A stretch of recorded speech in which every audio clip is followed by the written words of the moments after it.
correctly with the correct amount. D20 Radio, where gamers roll. www.d20radio.com.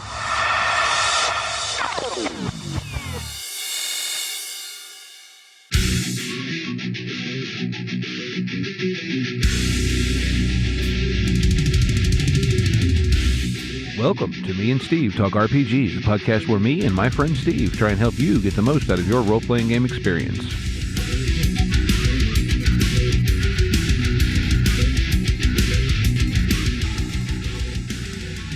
Hey folks, welcome back to Me and Steve Talk RPGs. I've got a really cool game to talk about this week, but before I get into that, I want to take a minute to tell you about another podcast here on the D20 Radio Network, and this week, that's going to be The Story Told, which is, in all honesty, it's a podcast not dissimilar to this one. It's a long-running podcast focused on tabletop role-playing games.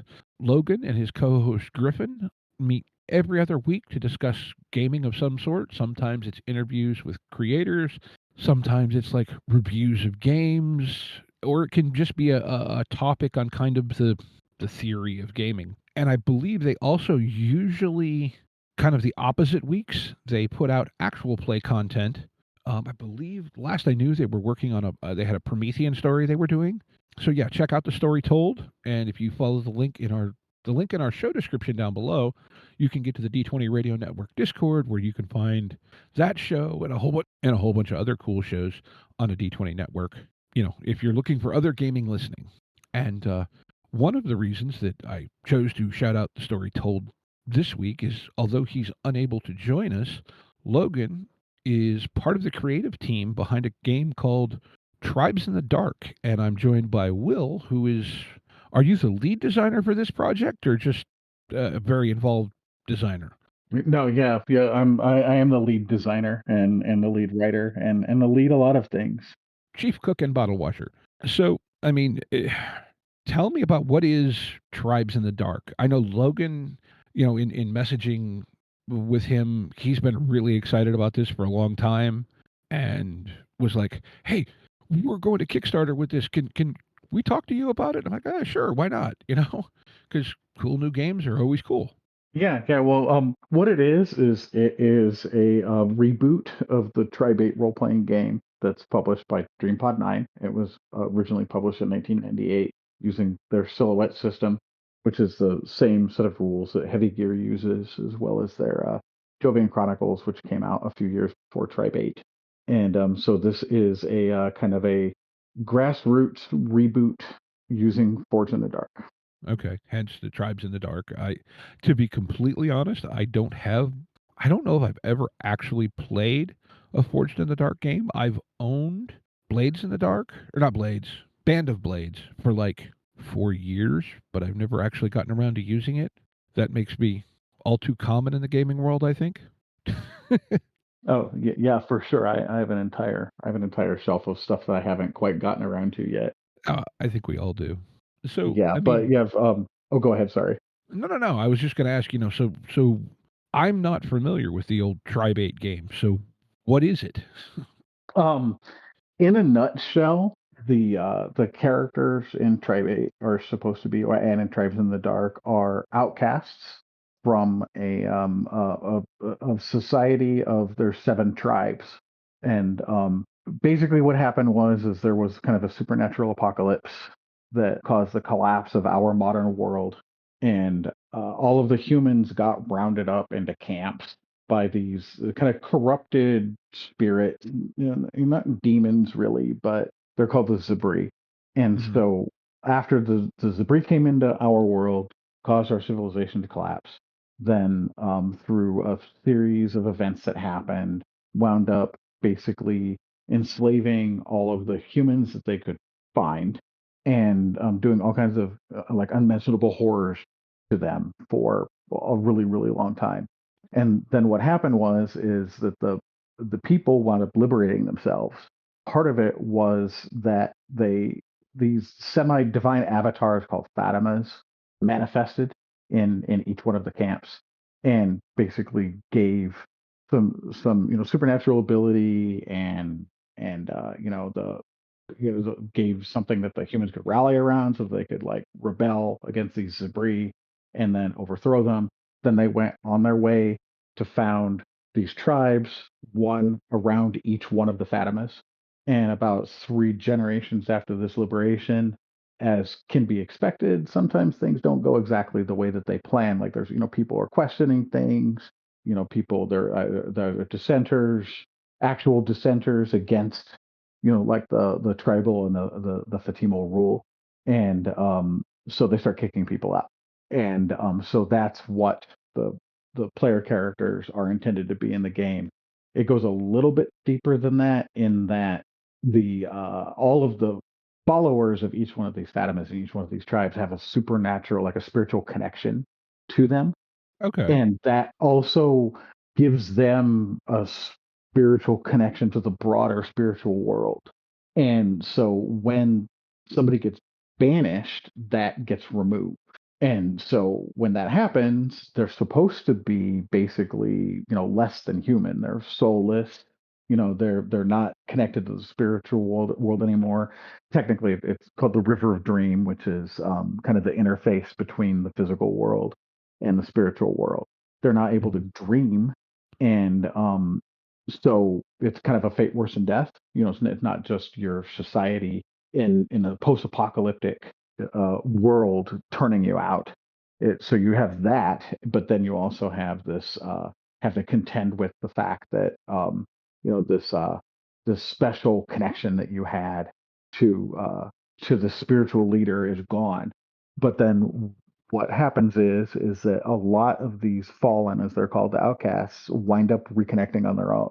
They wind up forging their own connections, and it winds up being in ways that aren't the ways that the tribals do.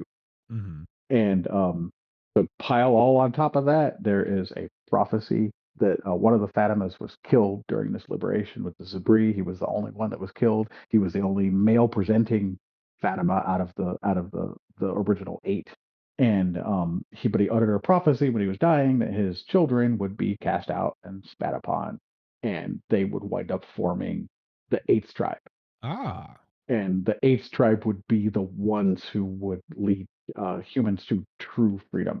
Like, Okay. so they don't need the Fatimas anymore, right? And so obviously that's heretical. That's a heresy for that prophecy, according to the Fatimas and the tribal leaders. That never happened, but the fallen know about it, and so the whole pretty much the goal of the game is that, or one of the things that players can do in the game is that you're trying to build up these factions that are within the 8th tribe, within the fallen, to become the 8th tribe.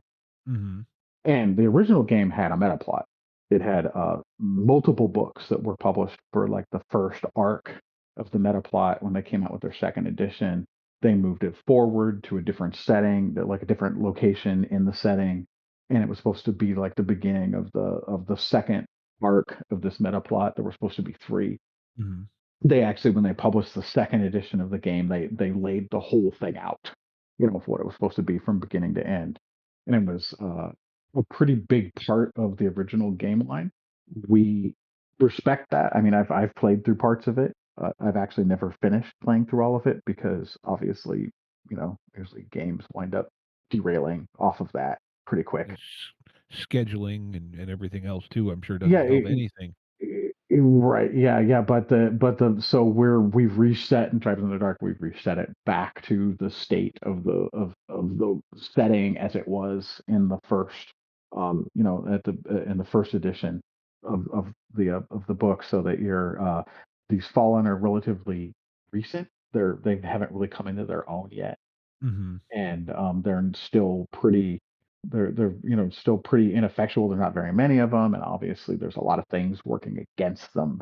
So, and the Force in the Dark rules work really well for this type of thing. I mean, the whole thing in Blaze in the Dark is you have a crew, Mhm. and they start off as nothing. They start off as petty criminals pretty much, and the whole idea in Blaze in the Dark is build up the crew.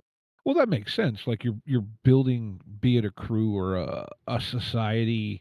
Like no, that especially now that you've explained kind of the premise of the game, I can definitely see why you were drawn to the Forged in the Dark engine. Like I said, I've never actually played it, but I'm mildly familiar with it. I've heard some actual plays, and like I said, I do own Band of Blades, although I've never actually gotten to use it. So let me ask you this: right before we started recording, I asked you about, like, was this, your first foray into design and so forth, and you said, this is like the first game you designed, whatever, and all this. So how did you end up taking over or being kind of in charge of this reboot of this franchise that, based on what I'm seeing on the Kickstarter page, you're putting out under DreamPod 9? So, like, how did you go from being a fan to, hey, let's write a new game? Right, yeah, and that's actually that's a whole it's a whole story. It's like a whole journey because so when Tribate came out, I mean, I fell in love with it. I was interested in it when they first started talking about it on the old mailing lists that DreamPod 9 had. And I had been a fan of DreamPod 9 ever since, going all the way back to the early 90s. Mhm. There used to be two companies. There was Ionist Publications and DreamPod 9. They had two different sides. One side put out a magazine called Protoculture Addicts, an anime magazine. The other Mhm. side had started to get into doing role playing game publishing through publishing third party source books, mostly for Artelsorian games. So they had a Okay. line of Cyberpunk 2020 supplements, Night's Edge, Grim Cyber Tales, Dark Metropolis, a bunch of adventures. I think I have a copy of Night's Edge kicking around here somewhere. Yeah, that's DreamPod Nines for like one of their first publications. And they also did the original Jovian Chronicles was for Mecton too. Okay. So and they did a Project ACO role playing game. So they started to get up, they started to get into that, and then they did Heavy Gear, which is fairly popular. They just recently kickstarted like last year a fourth edition for that for the role playing game. Hmm. Did Jovian Chronicles. They did Tribe 8. And but Tribe 8 was different. Obviously, the previous two games were mecha games. Very, very anime oriented. And the same thing, like I said, they did the Project Echo game. That's anime. But Tribe 8 was a lot different. And so I kind of like really, really got into it. And it was one of the first websites I set up was a Tribate website, was a Tribate fan site that had a whole bunch of, material that I had written for it. And then, I've been mildly involved a little bit with, writing some articles. There was a magazine called Aurora that somebody was running, that was like a fan magazine for DreamPod 9 products. And then, they wound up getting out of role playing publishing for the most part. They still publish the Heavy Gear miniatures and or still produce the miniatures and publish the miniatures game Heavy Gear Blitz. But they, kind of died off on that. A lot of people left, especially a lot of the people that originally worked on Tribe 8 and were part of the role playing part of DreamPod 9, like the writers and the creatives and whatnot. And then I had started adapting Tribe 8 to other games because the silhouette system, it was designed for heavy gear. So it's designed for a war game, a tactical war game, role playing game hybrid. Hmm. And it wasn't quite a good match for Tribates. Like the theme and the tones, and it was really like 10, 15 years too early. If you think about the games that we have now, like the types of, like the themes and stuff like that of the type of thing that are coming out now in like the past 5, 10 years.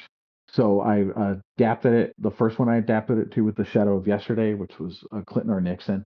It was a Forge era role playing game. Then I had adapted it to like three different versions of Fate, Shadow of the Century, Strands of Fate, Fate Core, and then Chris Gunning, who a few years ago he published Hammer and Stake. It Okay. was vampires in the Russian Revolution. Okay. And he approached me. I'd been working with him on something else that he was working on, but then he had gotten the idea that maybe he wanted to buy Tribe 8 from DreamPod 9 because they weren't doing anything with it. And he Hmm. had written for the original line, and that didn't work out. But it kind of put the seed in my head. We could reboot this. and I didn't do anything with it for a number of years until I wound up talking with Chris Zerniak, who's the other developer and the other designer on this, and Logan. I wound up talking to Logan too, and we kind of decided we were going to do it.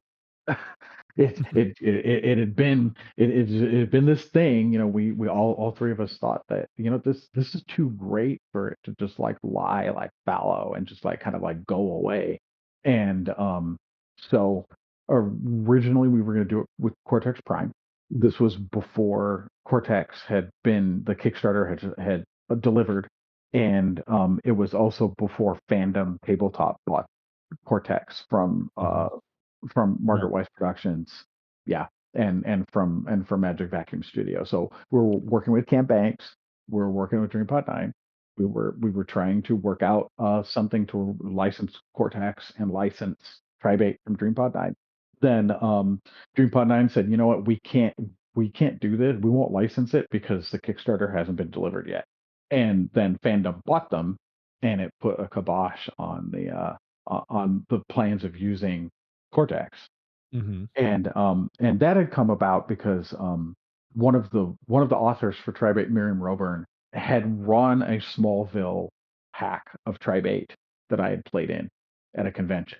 And Hmm. so, I mean, I knew it would work. I'm like, this is really, really awesome. But then when we had to back off from it, Chris had run a Fingers in the Dark hack of Tribate. And so when we looked at it more closely, we realized that was probably a better fit, probably even than Cortex. And for one thing, Force and Dark Games use D6 pools, and Silhouette, the original engine for Tribate, uses D6 pools. Okay. So yeah, but that's basically how it started, right? It just started from just, I guess, me being like a super fan for Tribate. Oh, there's nothing wrong with that, right? Like, that's how I mean, I can think of a handful of people off the top of my head who either are or have been lead devs for significant lines that basically started as a super fan and worked their way up to, you know, full-time job status. Yeah. I'm not going that route with this, that's for sure. But it's definitely it's definitely been a journey, because it's been almost 6 years. Oh, And yeah. we've gone from, just some, throwing together some playbooks and like Inkscape or whatever, to now, like the whole thing was done in Affinity. I taught myself all of that because there were some other things that happened in the meantime with other people involved in the production that I wound up basically having to finish up putting the layout and whatnot. So I've taught myself all of that. That's cool. I mean, like, and I like, how do I wanna say this? I like games that bring out the love that the creative team has for them. And just by you describing the process that you went through to get this game to become a thing, it's obvious you have a lot of love for the setting and the material and the themes.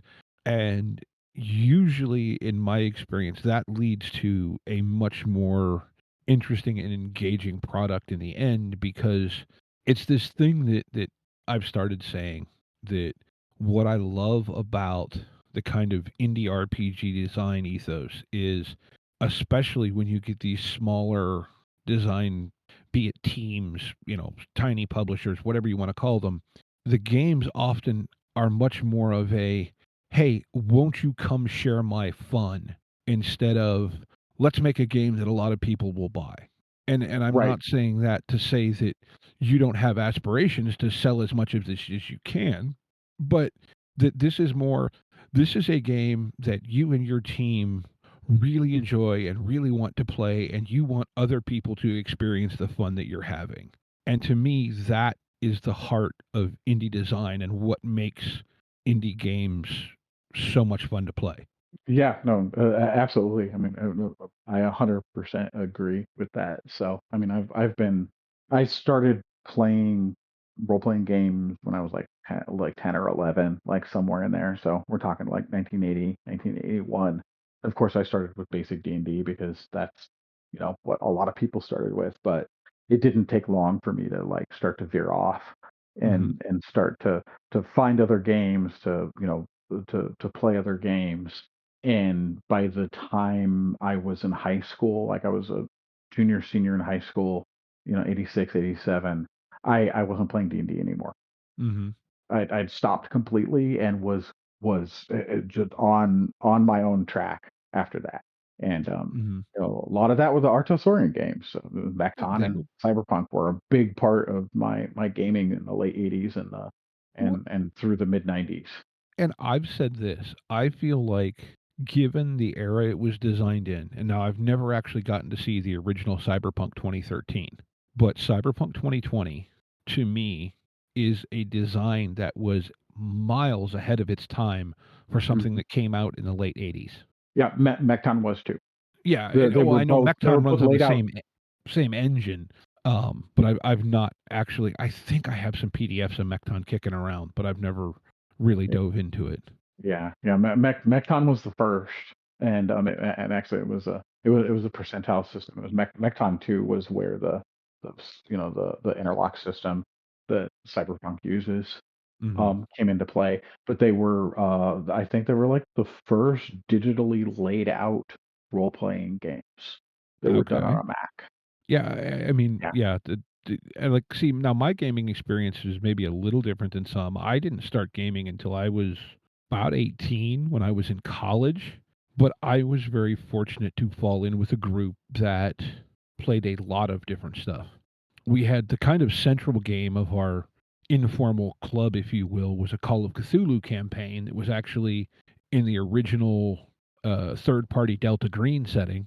And then off of that, there was someone running a Dark Sun game in, well, at the time, just AD&D or second, whatever, the D&D that was at the time. There Right. was somebody running Cyberpunk 2020.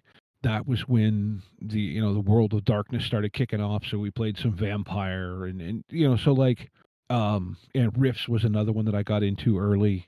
And so like to me, unlike a lot of people maybe of my age, the formative years weren't spent just playing D&D. It was like, well, there's all these cool games, and depending on the world you want to play in, you just use a different one. You know, and so like I don't know, maybe that is a similar experience to a lot of people, but I feel lucky in a way that I was exposed to so many games early on, the original WEG Star Wars. Like it was just like, oh, there's all these cool ways to play make believe. Yes, yeah, yeah, and some of those, Star Wars and Cyberpunk 2020, as well as a few others. Those are foundational, role playing games. They either they added things that weren't already, that weren't part of the typical role playing game, like the rule set, or just the way to play it, like the actual play style. Or the WEG Star Wars that was started with Ghostbusters, Right. and Yeah. that was the first dice pool game, Hmm. D6 dice pools. And so and I can track going back through, you know I can track all the way from Force in the Dark through Silhouette, through Over the Edge, back to Ghostbusters. Hmm. I can when I look back on it, I can see the trajectory that it was going, that my own preferences and my own play style was going towards. Hmm. Well, and I think that's the cool thing about where we are with gaming today is there's so much out there. And okay, if you're an enthusiast slash addict like me, you have stacks of games that, well, I really want to do something with, but I haven't gotten there yet. But the truth of the matter is, if you're curious about the hobby, if there's someone out there listening who's like, I've never played games before, there's something out there you'll find cool. I don't know what it is because I don't know what you think is cool. Maybe this Tribes in the Dark, Tribe 8 thing is, you know, sounds to me like it's kind of a post-apocalyptic pseudo fantasy in a way based on the artwork I'm seeing. Yeah, yeah, dark fantasy. That's what we used to call it. There, or a lot of people will call it dark fantasy. I like to say it's supernatural post apocalypse. So Hmm. It was, I mean, it has an animistic setting. Everything has a spirit. There's, this thing called the River of Dream that, that is how, the characters are able to interact with the spirit world. And Mhm. actually, there's dream magic. So it's a supernatural post-apocalypse with dream magic, with scrapyard demi-goddesses, and body horror, not quite Cenobites. They're a little bit different than that, but still, it has kind of all of it. And that's actually one of the things that's been enduring about it for me, is because the possibilities, right? Any good setting for any game has to have, either it has to be, to me at least, it has to be pretty tight in terms of what the themes and the tone are, or it has to be able to accommodate a various number of whatever stories that you want to tell, or types of characters people want to play. And for me, Tribes in the Dark and Tribe 8 is in that latter camp. Mhm. It just, there's a lot of different stuff you can do with it just out of the box. Just reading the setting, it just just when I first read through the setting, it's just the ideas just came to me. Mhm. Yeah, no, and so let me ask you this, because you bring up the versatility of the setting, and my experience, and I know, at least according to John Harper, Forged in the Dark grew out of Powered by the Apocalypse. And my experience with Powered by the Apocalypse games is they're great fun, but they're generally very narrowly focused, and so they're very good at doing the thing that they do, but when you try to stray from that, they kind of don't work as well. So I'm guessing, being as it was your choice, that Forged in the Dark doesn't suffer quite as much from that intentional narrow focus. I guess suffer probably isn't the right word, but you understand what I'm driving at. Yeah, no, it does not. It really, and you'll see, sometimes people will say that, Forza in the Dark games aren't good for long-term play, which is bogus. I mean, it's absolutely not true. You also see that Forza in the Dark games are supposed to be setting light, right? Like, in terms of it's the whole play to find out type philosophy. It's a lightweight setting that the players contribute to the details of the setting. And the one thing that I always point out every single time it comes up, and people are surprised until they go and they look themselves, Blaze in the Dark has 80 pages of setting material. It is not a light setting. It's an in it's just as in depth of a setting as most other role playing games. And so yes, we push it in terms of, often there isn't quite as deep of a setting. And the Tribate came out of the White Wolf business model, Mhm. for splat books, and and just tons and tons of in-depth lore. And it's great, it's fantastic, I love it. But it also really proved to proved to be a barrier for other people getting into the game, especially Mhm. once they got 20 books into the line. You weren't getting new people, you weren't getting people buying the game. They get Mhm. into it, they looked at that and they go, damn, I don't want to sink six, seven, $800 into this game, just to be able to get caught up. And it also suffered from the having that stuff split up over the course of the line. As far as they were still at the end of the pub, when they were, before they came out with the second edition, they were still coming out with source books that had central things about the setting in them, like 4 years later. And so one of the things that we did decide that we were going to take to heart when it came to that narrower focus slash, not as heavy on the lore, even though it still has its 330-page book, and probably about half of it is lore of some kind, was that we were going to focus the game. The game is specifically focused on people being fallen, being outcasts. The original game started to stray into allowing the other types of characters to be able to play the other types of characters. And then the other thing is that we shifted the setting material in the original game was written from a first person and or unreliable narrator perspective. So the first thing you do when you crack open the first edition Tribe 8 is you read 110 pages of lore. Oh, wow. Yes, all of it. All of it. Like I said, first person narratives, like that type of thing. Some of it, especially as you get further on down in through the different books, it contradicts itself. Like it was great. It was evocative. It was awesome.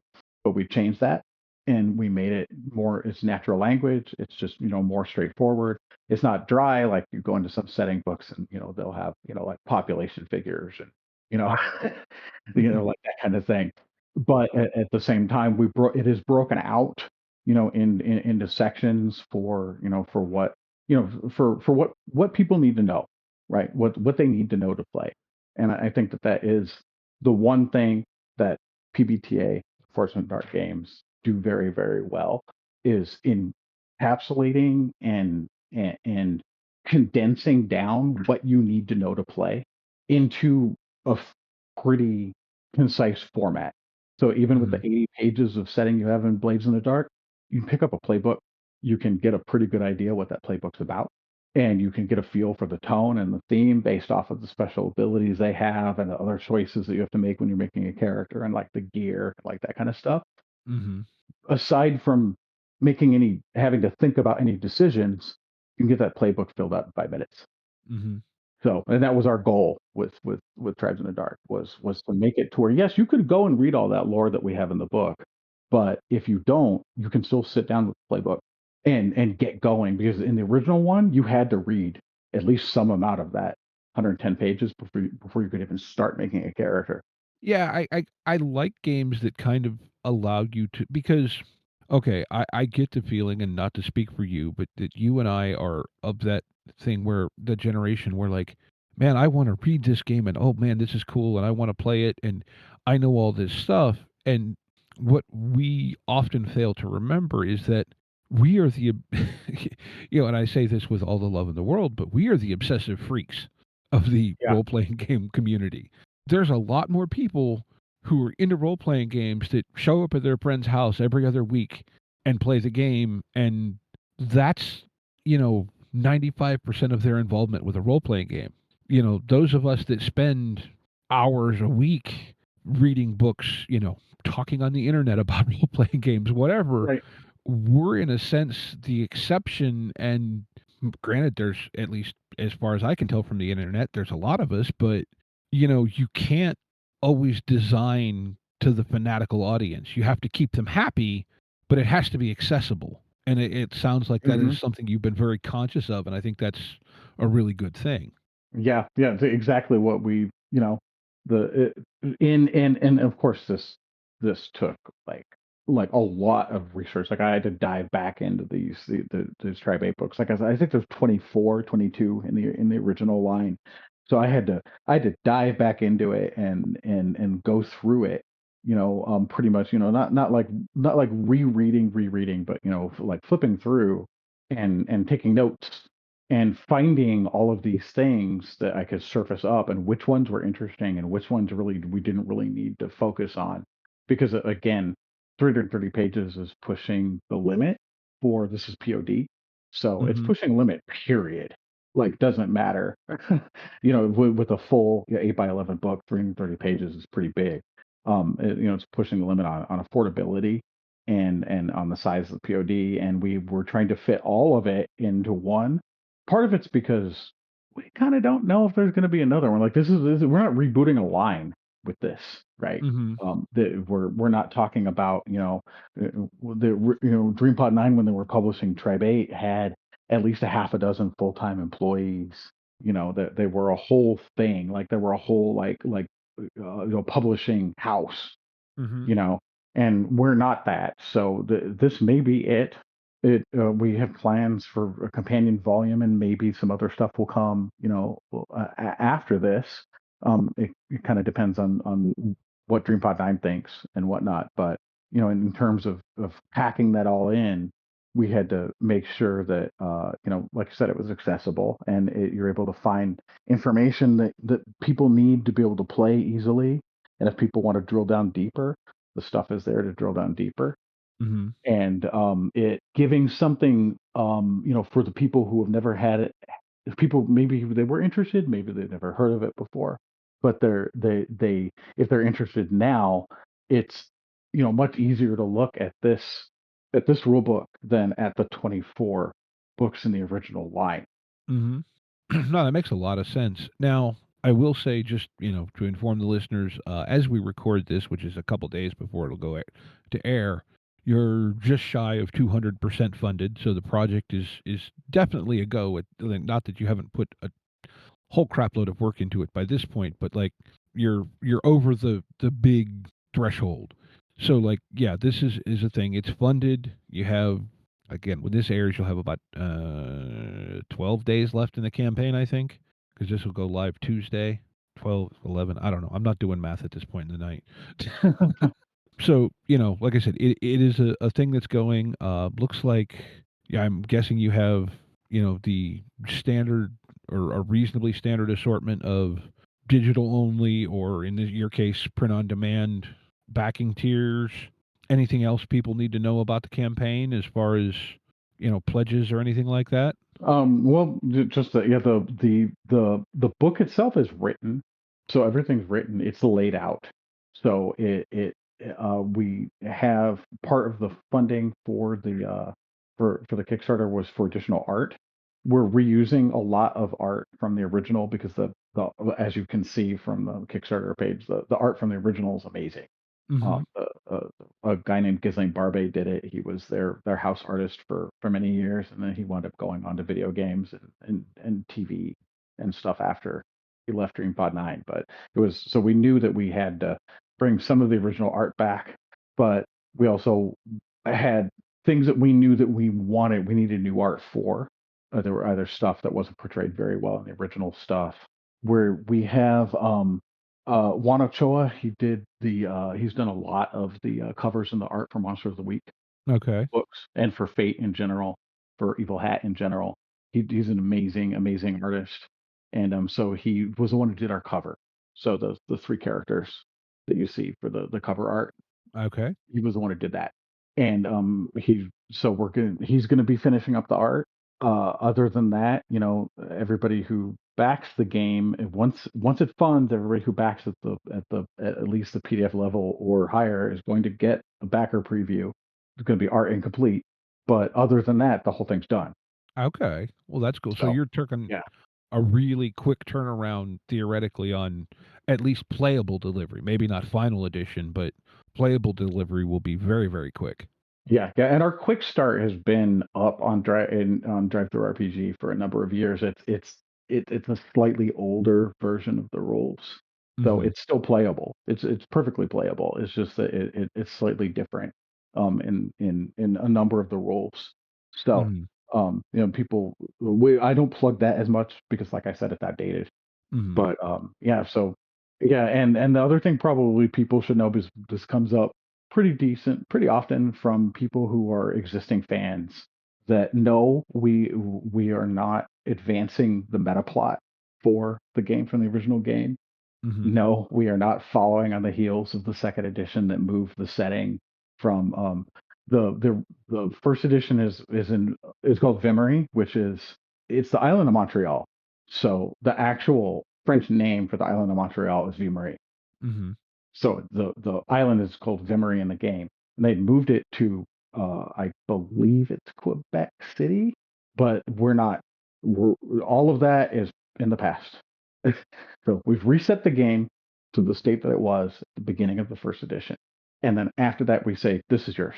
We have no meta plot. We have there's no, you don't have to sit there and wait to see what the next book is going to be in the meta plot. If you have them, you can use them, because Hmm.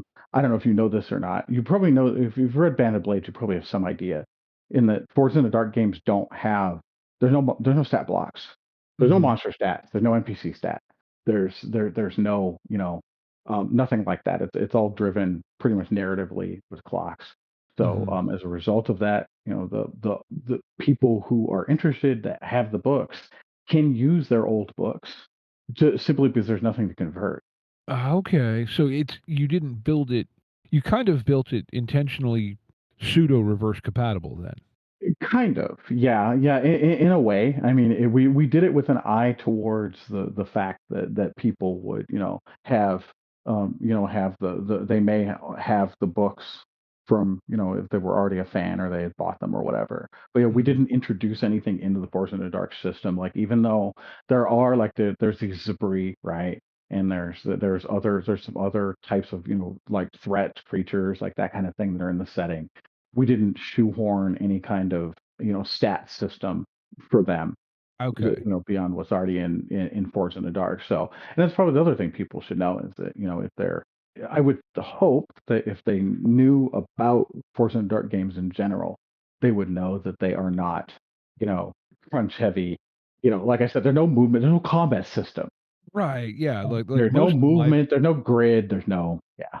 most of my Powered by the Apocalypse experience has been Monster of the Week, and for as much as part of my brain could get into the really tactical stuff, I started gaming playing all Theater of the Mind, and it's still my kind of default go-to, and, like, Mhm. it just in some ways, it feels more freeing because, like, I just look at the GM and go, "Can I do this thing?" And they tell me, "Yes, no, well, maybe if we change it a little bit, sure." Okay, cool. That's what I play role-playing games for. It's not to do you know, the the statistical stuff. I can get that crunchy tactical fix a lot of other ways. I like to I jokingly say I like to do the weird thing. Right. Yeah. No. I'm when I'm playing when I'm actually playing in a game, I'm oftentimes the person doing the weird thing. It's like it's the kind of the saying about specifically Blades in the Dark characters, because they're supposed to be scoundrels, right? You're a scoundrel. You're doing illegal things. You're, etc. You're trying to set up a criminal enterprise, and that you play your character like you're driving a stolen car. It But you know what? Sometimes, God, it's just so much more fun that way. Yeah, yeah, it's fun to not make the optimal choice. It is. And yeah, and in some games, like, Fate has this when it comes to aspects and when it comes to compels, because you can self compel. You don't have to wait for the GM to compel your aspect. And then, the kind of the pinnacle of this for me is Cortex Prime. They have aspect like traits. There's three. Most Cortex games characters have three of them. They're called distinctions, Mhm. and the distinction is a flat D8 by default. It's just, it's just one of the dice you put into your pool when you're trying to do something. But you can hinder it, and when you hinder it, you roll a D4 instead. And when you do that, you gain a plot point. And then on top of that, whenever you roll a one on any one of your dice that are in your pool, you hitch and you also gain a plot point. So by putting the D4 in, you've now gotten a 1 in 4 chance of getting another one. Mhm. And I will hinder distinctions like nobody's business. There was there was when Benjamin Wright, his Mecha versus Kaiju, which is kickstarting now too. Originally it was Cortex, and obviously Cortex's licensing issues have caused a lot of projects to get derailed. But when I was helping him when I was playtesting the game with them, I had the character I was playing. I think I hindered 5 times in a row at the beginning of the game, Mhm. because I just kept finding opportunities. I'm like, you give me some opportunity to like make the suboptimal decision, and we're not talking the jerk decision here, right? Right. It's the interesting decision. Yeah, it's an interesting decision, and you're gonna give me a plot point if I do it. I'm gonna do it. And Tribes in the Dark, being a Fortune in the Dark game, has this built into it as well in terms of not quite exactly the same, but it's in terms of there's the Devil's Bargain, which is basically something there's going to be a consequence or complication that's going to happen as a result of what you're trying to do, no matter what, whether you succeed or fail on the roll, and you get a bonus die when you roll that. Ooh, cool. So Yeah, yeah, this sounds I love that type of thing. and damn it, now I have to try and dig into more things that I own that I haven't played yet. Yeah, yeah, and just to think, if your characters are fallen or outcasts, they're already most likely not not going to be the type of people who make good decisions. That's fair. So, kind of on that thread, because it's where my brain goes. I know Forged in the Dark and Powered by the Apocalypse stuff is very big on the playbooks. How many playbooks do you have in this? There's seven. There's seven tribes. There are seven playbooks. Ah, Yeah, so each one of the playbooks is the fallen version of one of the tribals of one of the tribes. ah, Yeah, and the reason why we went that route was because, like I said, the the outcast outcast is relatively recent, and the tribes as a whole have only been free from these debris for about 3 generations. okay. Everything they have, like, well, not everything, but a lot of what they have, everything that they've rebuilt, because humanity lost everything when they were under being under the thumb of the Zabri, right? Hmm. Thumb, whatever, right? Whatever body part it was. And to kind of put it in perspective, these Zabri are, they're body horror, body swapping creatures, Hmm. spirits. They're spirits that have gained well, physical form, and they kind of went crazy for it, like the sensations that they have been denied for who knows how long, millennia, 10,000 years, 100,000 years, whatever it was. They were in the spirit world with no sensations. So they wind up coming to the physical world, and now all of a sudden there's all these sensations. And it's a little bit deeper than that, but that's the basic. So they did not, it wasn't pleasant for anybody who was in any of these debris camps. But the result of that is that we lost everything: Hmm. history, knowledge, to some degree, language, everything. And so all the stuff that these tribals that are under these Fatimas have gotten since then has been in part because of the Fatimas. They've regained rapidly, like, and we're not talking up to modern technology levels. For one thing, they shun modern technology because they think it was one of the things that caused the whole fall in the first place.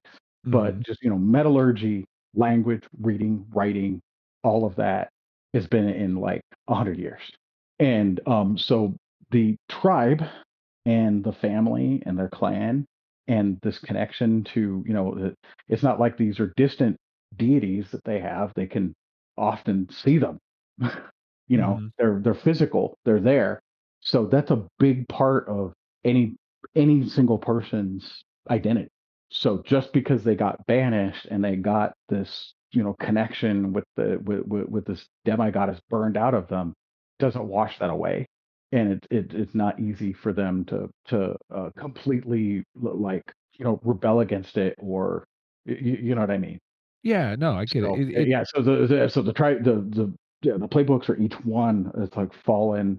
There's the Agnites, Dalians, Evans, Jonites, Magdalites, Shebans, and the Yagans. It's one of them. Okay, okay. Oh, that's cool. I really like the sound of this. I'm going to be honest with you. I mean, like I was in no way familiar with the old Tribe 8 game, but post-apocalyptic is a thing that I generally enjoy. And this sounds pretty darn cool. It's not Gonzo post-apocalyptic. Right. In terms of mutation, there's no role for mutation, right? And it is, like I said, the technology level is Bronze Age through Neolithic to Bronze Age. Like, they're not, at least the tribes aren't trying to recover or reclaim any of any of our modern technology. They Mhm. don't have any mining. They don't have like any of that kind of stuff because they're surrounded by a wealth of materials, as you could expect in any major urban center. If it Mhm. were to fall, there's a lot of stuff, right? There's a lot of things in there that they can use for crafting and for whatnot. But then on top of that, the Fallen have their own factions within the group. They're called outlooks, and they're Mhm. not just a political unit. They're also like a belief system, Ah, like okay. what they, yeah, it's what they think the Fallen's purpose is. Mhm. So there's four of them. You also have that. So every single one of the playbooks chooses an outlook, and so then they become, a fallen, like say the first one, the Agnites, right? they could be one of the four outlooks, so they could be a fallen Agnite Herite. And so that outlook gives a couple traits. It's actually very Band of Blades-ish with the Hmm. way that that part works. A lot like the backgrounds in Band of Blades. It gives them XP trigger. Because I really, really love XP triggers. I don't think you can have enough of them. So we have several. There's the XP trigger that the playbook has, XP trigger that the Outlook has, and there's actually some mechanics in the game later on, like as people progress, that you can get more XP triggers. So yeah, and each one of the special abilities that that each playbook has is thematically geared towards that particular tribe, because all of the tribes have a role in the bigger society. So it's partly intentional. It partly had to do with the camps that they came out of. Partly, a lot of it has to do with the Thatamas that are ruling over them. So there's the warrior tribe, there's the healer slash nature tribe, the diplomat slash consorts, the lawgivers, et cetera, et cetera. Okay, yeah. So like it's playing on social themes within the context of the setting as well, and sounds like if you really want to take it there, there's a lot of depth to it beyond go find cool weird stuff in this screwed up world. And in fact, the Right. Yeah. themes are much deeper than go exploring in the remnants of the old world. Yeah, yeah, and especially because so in Blades in the Dark you have the crew, right? And they the crew's goal is basically to run a criminal enterprise of one kind or another. It's completely for the betterment of the crew and the PCs that are in it. So you have claims and turf and coin and all of that kind of stuff. The Tribes in the Dark doesn't have any of that. In fact, I mean, there's actually no currency in the setting, period.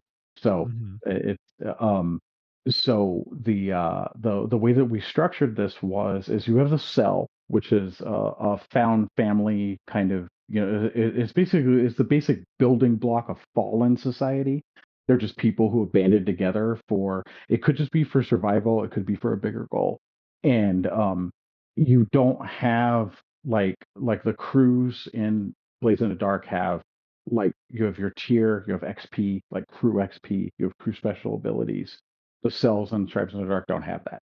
Hmm. Their tier is tied to the tiers of those four fallen Outlook factions. It's tied to the lowest. So in order for the cell to gain tier, you have to basically, do adventure, do quests, adventures that benefit the fallen factions and raise them up, all of them. Because even if you happen to get one of those factions up to tier four, if the other one's still tier zero, yourself still tier excuse me, your cell is still tier zero. And Okay. we also built it into so that people who player characters who are of a particular outlook can get benefits from their outlook being tiered up. So now you have to figure out, well, okay, let's say I'm playing a fallen jacker who are they're kind of like the warriors of the fallen. Well, okay, we haven't done anything that does anything to benefit the jackers in a while, and they haven't been, increased in tier. When's my turn? So it sets up some friction, even possibly, between the different PCs that are of the different Outlook factions. Yeah, well, it also kind of forces you to deal with the setting much more as a whole as opposed to rabbit holing down one specific thing. Yes, yeah, yeah, and the one of the reasons why we gravitated towards Forge in the Dark for this was because the faction and the social aspect, like mechanically, was obviously missing from the original. We're talking a mid-90s role playing game. They didn't Yeah. have robust faction mechanics, and so that was a very, very important thing that we wanted to really, really press on that a lot harder, because, to be honest, the metaplot books that they came out for the original game very much where you were just kind of like a sightseer with all the stuff that was going on. Mhm. And this with having the faction mechanics. And by the way, you can do things that benefit and gain favor and status and whatnot for the other factions that are in the game, which include the tribes. The Hmm. tribes, the Sabri are even factions in the game. You don't get as much of a benefit from them like you can't influence, like you're not working to increase their tier. That stuff's pretty static for the most part, Hmm. but they have benefits that you can't get from the outcast factions. Hmm. Yeah, well, but it just sounds to me like, and I go back to what I said kind of at the beginning, where this is you took an older game slash setting that you loved and updated it to a modern system and made the playground that you and the rest of the crew, your team, wanted to have. And I feel like that so often translates into a game that is really, really fun and evocative and just feels right. I Yeah, don't know how better to say it, but like, clearly talking with you, you're super passionate about this, not just but like I'm hearing it as more of, look, this is this whole the world, the setting, this is all so cool, and we made all these cool ways to interact with it. It's not, well, I did this mechanical thing that I think is really cool and blah blah blah. It's, look, we gave you all these tools to play with this cool stuff. yeah, and it was the intention.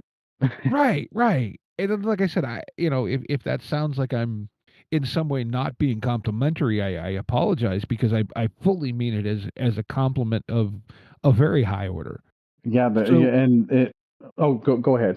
I was going to ask too, like, just before we get any deeper, is there, other than the Kickstarter page, are there any websites or anything for this where people can check out more about it? Is it on the DreamPod 9 site? Anything like that? So yeah, he's only really, he's been pitching like the Kickstarter updates. So yeah, we don't have a whole lot anyplace else about it. I have my own blog, which I can send you the address to that. That Yeah, I've absolutely. had, yeah, I've had some things over the years, but it's very, very sporadically updated. But where I've put some things about Tribes in the Dark, about the development, or some, like small things I've written, like fan stuff that I've written. Because I had a Tribes in the Dark website for years, Hmm. and it had a whole bunch of stuff. And then it wound up, domain wound up lapsing, et cetera, et cetera. And so I have not completely gotten into republishing a lot of the old stuff, partly because I've been going back through it as I've done it, Hmm. because a lot of it's really bad. So, um, so yeah, but we don't really. But we do have a Discord that we've had set up since the early parts of the playtest. That I can either I or Logan can definitely pass you the link to that. Absolutely. We'll put links for that in the show notes. Try to put as much information in there for anyone who wants to go find out more.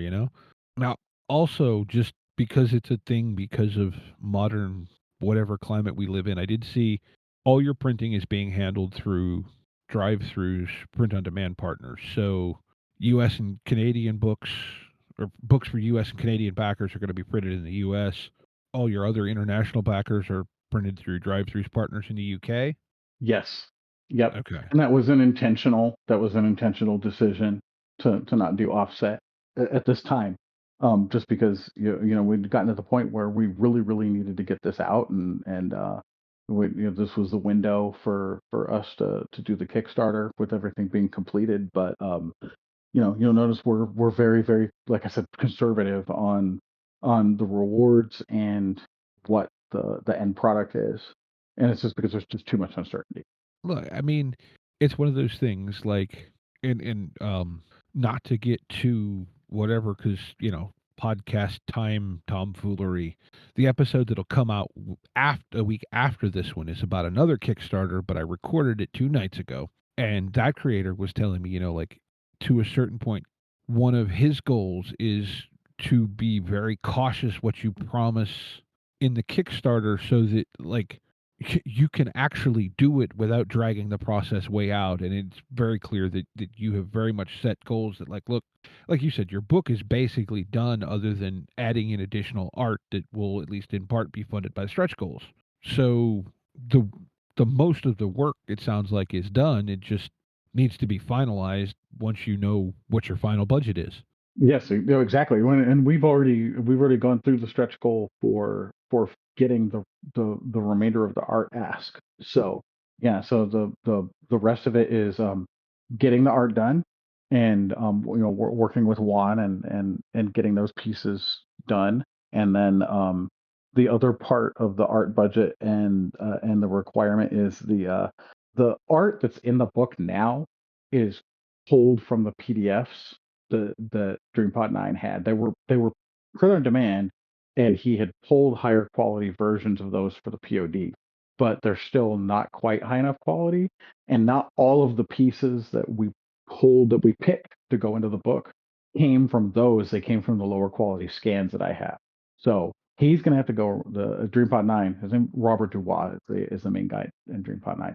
Robert is going to have to go and rummage around and find the high quality copies of the existing images to get replaced in the book. And those are on zip disks or Jazz, either one. I don't remember Ah, which. But yeah, he somewhere in has. a dusty box in an even dustier closet. Yes, no, exactly. Yeah, and he has to fire up an old Mac, and yeah, and so I told him he if he wanted to, he could just probably bulk upload those someplace, to whether Google Drive or whatever, and I'll go through it and I'll figure out how to convert them. But if they're in Adobe products, it may not be possible. Hmm. So anyway, that's the point being is art is the biggest part of what's being funded out of Hmm. this. Besides the final production of the POD, and finishing up things like the exact final layout after the art gets done, making sure that getting it proofed further, and then nobody wants to just get a PDF that's just the text. Right. Right. Like, It has an index. It has bookmarks. You know, yeah. that stuff has to be sorted out in order to be able to make it usable and something somebody can actually use, like to play off of the PDF, because that's the most annoying thing for me. So I have a PDF for a game and I can't navigate it and I can't. Yeah, yeah, I feel that.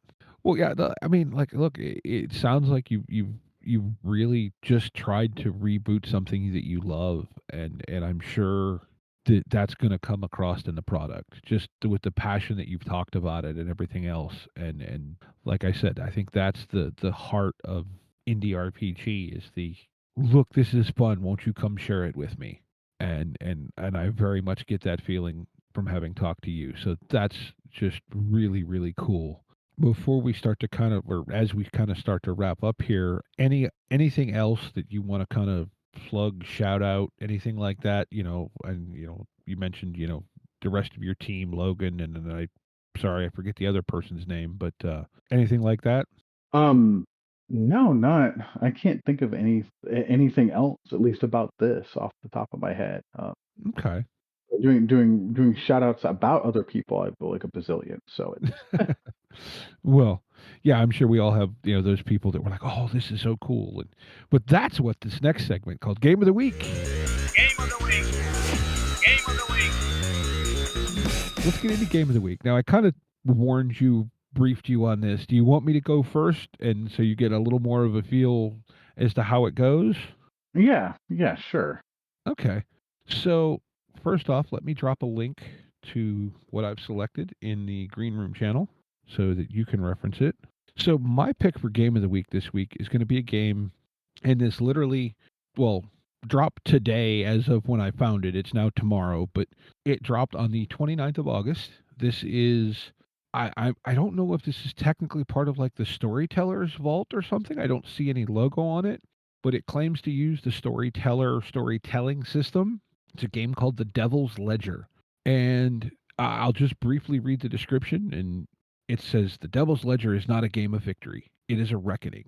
Set at the haunted frontier of the American Civil War, The Devil's Ledger is an occult horror role playing game where every character begins already damned, their names etched in a book no mortal should ever read. Bound by oath and sin, the players walk a wasteland of war, famine, and faith turned sour, where the living are scarcely safer than the dead. So, the game is unlike any other. The Devil's Ledger binds player and character together through a supernatural entanglement. Your choices at the table echo the character's soul, and their suffering becomes your own. Tarot cards and a pair of dice serve as conduits for fate, weaving stories where free will and damnation collide. Each decision carries consequence. Betray an ally to survive another day, or cling to your oath and face the abyss. So I don't know. Like I said, that description doesn't sound like it uses the old storyteller D10 system, but I can tell you this: their talk about the theme setting, whatever, sounds really damn cool to me.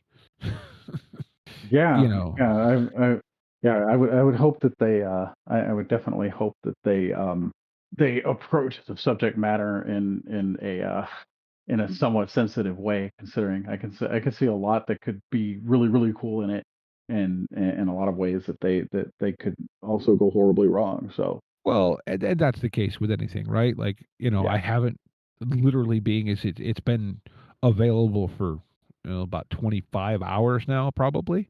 I obviously haven't bought it and read it. Appears the main writer and author is someone by the name of David Cox. Doesn't, it's not a name I'm familiar with, but like I said, it seems, to me like an interesting thing to look into. Cost on the PDF is like 18 bucks, which is, for, well, 176 pages, so that's, not out of line. Obviously, being as it's brand new, there's really no reviews or anything, but again, like I said, the theme at least sounds very interesting to me. yeah, for sure. So that's kind of my pick for this week. And then I will drop my link in here. This is one that I plug almost every chance that I get because it's an amazing game and it's a really cool guy, Ted Bushman, who did it. And he's actually going to be having a Kickstarter here, probably very soon for an expansion for this. But this is The Last Caravan. It is it's described as a Cars and Aliens role playing game. Basically it's yet another post-apocalyptic style game that is basically there has been almost kind of a botched alien invasion, and the fallout from that has caused for a really really deep winter to settle over North America, and everything's been destroyed. Like all the major population centers have been destroyed, and Mhm. the premise behind the game is that you are a group of people. You could be family, you could be, just friends, you could have found each other that are trying to get from the East Coast of the United States to the West Coast. Ah, Because on the okay. East Coast, there is the basically these aliens that were invading or came to Earth and wound up destroying like population centers and whatnot are starting to make motions like there's stuff happening, right? So you're trying Mhm. to that's why the last caravan you're trying to get to this haven that's been rumored to have been established on the West Coast, and it's just an awesome game. It's just the themes behind it, it uses playbooks. It's Forged in the Dark inspired, Okay. and yeah, it's just there's a whole lot of coolness in this Yeah, in it terms looks of like the artwork and everything looks very, very cool. Like, I don't know exactly how I describe it, but it looks really cool in its own kind of way. yeah, yeah, it's like I said, I've run a game of it, and I played in it in a game that the writer Ted Bushman ran last year at Gen Con actually, Ah, and okay. it's just I recommend it to every chance I get. I'm like, this is like this. Somebody will ask for a recommendation for a game, and if it is an appropriate recommendation, I'll be like, The Last Caravan. You have to play this game. No, this looks really cool. Yep. And one of the playbooks are called imprints. Is the good boy who is a dog. Oh, well, I mean, there you go, right? Like, who doesn't wanna play the dog? That's what I played. What I played. I played the dog. Yeah, and one of the books that he's going to be kickstarting for the one of the expansions is called Westward Bound, which is all options for the good boy, including scenarios and Homage to Homeward Bound in a way. yeah, new playbooks, and then the other one is Lost Highway, which is a whole bunch of extra support material for the game. So yeah, I was going to say, if somebody haven't checked it out, this is worth Yeah, it's this worth looks every penny. cool as shit. I like this. All right. Well, it's getting to be, I'm sure, about the pumpkin hour. So, any final thoughts before we, wrap everything up and tell folks to go check out the Kickstarter page and all that other stuff? Nope. Other than just, it's been great talking with you. It's been it's been really great. All of the reception that we've gotten from this. I kind of alluded to it when we were talking before, that when something happens, I get really calm when stressful things happen. But at the same time, there was still, we didn't know, right? This is something that if you go back and you search anywhere for Tribe 8, anything that doesn't pop up the band, because there is a band called Tribe 8, that you wouldn't really find much of anything of anybody talking about it, except for me and probably Logan and Chris, right, on occasion, right, in the past like few years. But now, like, it seems like everybody's talking about it, and that's amazing because we had no idea. We'd really tried to make sure that that we had some notion of the fact that it would be, people would like it, people would want it. Obviously, there are other people who are really big fans who have been, cheerleaders for this since we first announced that we were doing it. But as far as broader, appreciation of it, we had no idea. And so the reception's been like really amazing. And so that's made us feel like we done good. Cool. Very cool. So, yeah, like there'll be links to Kickstarter page. You mentioned your blog. We'll probably put a link to your Discord server, along with all our links for, be it our Discord channel, D20 Network Discord, Patreon, our YouTube channel, which still doesn't have any videos because I have a face for radio, but it does have audio tracks of all our podcasts if that's how you choose to listen to. So that's there. Like I said, our Patreon, everything like that. Again, Will, thank you so much for coming to talk about this. It really does sound like a project that is a something you wanted to do anyway, and now you have this Kickstarter and some support from the company to get it out there for other people to enjoy as well. So I think that's Yeah. really cool. And I think with all that, I think I just, again, thank you for listening. Tell your friends, share all that other happy stuff that you're supposed to do to please the algorithms. And want to remind everyone to be kind to each other and get out there and play some RPGs. All right. Thank you, Steve. And thank you.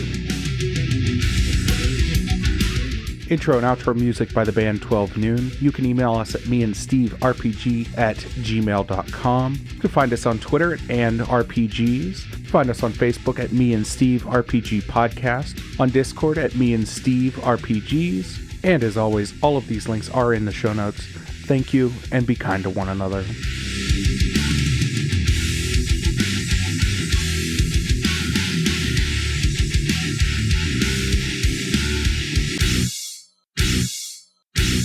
How much for the cigar? Cigar, $20, dog. You gotta go down the street to the store and buy that.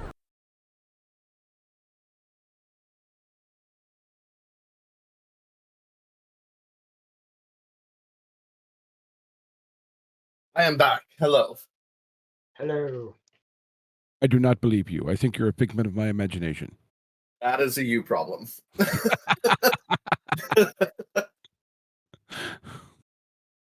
Oh my god, this Kickstarter is like $75 away from making 13,000 Canadian. I need Which Kickstarter?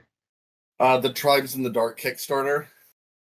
Tribes in the Dark. That's bumped It's up a bit from overnight then. Yeah. It's a Forged in the Dark game. It's a reboot of the old Tribe 8 game. Me and some friends have been working on it for 5 or 6 years, and we have 15 days to go in our campaign, and we need 15,000 to get the stretch goal that I really want made, because it includes the Lost Tribes and stuff. But this is my first Kickstarter. I'm being very excited and a little OCD about it. Be excited. Be excited. I'm very excited. But I've been like watching it like a hawk.